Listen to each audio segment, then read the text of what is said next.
өзгөчөлүк кафедрасы айыл чарба өсүмдүктөрүнүн түрлөрү менен, алардын биологиялык өзгөчөлүктөрү менен өстүрүү технологиясын үйрөнүп чыга турган мыкты адистерди даярдайбыз.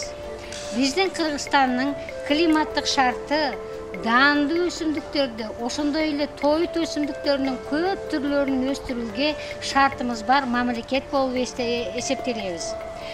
Биздин мамлекетimiz даандуу өсүмдүктөрдөн буудай, арпа, кара буудай, сулуу өсүмдүктөрүнүн өстүрүү технологиясын көп жылдар бою изилдеп, ошонун негизинде бүгүнкү күндө гектарынан жогору түшүм алуунун жолдорун үйрөтөт.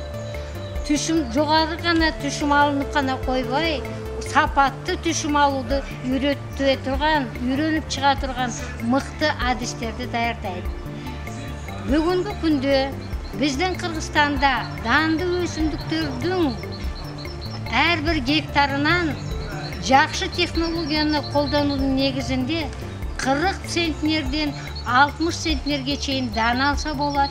Тоют өсүмдүктөрүнүн гектарынан 1 гектарынан 100, 120, 140 центнерге чейин кургак чөп алса болот. Биз балдарым малды элбиз. Бизге тоют өсүмдүктөрүнүн ролу абдан чоң.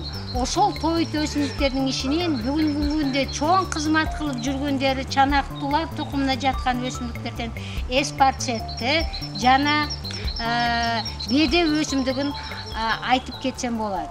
Биздин малдарыбызды бакканга, экономикабызды көтөргөнгө ушул өсүмдүктөрдүн кылган кызматы абдан чоң. Ошол мал багуудун негизинде экономикабызды көтөрүп, жашоо турмушубузду оңдоганга, шарт түзгөнгө аракет кылып атабыз.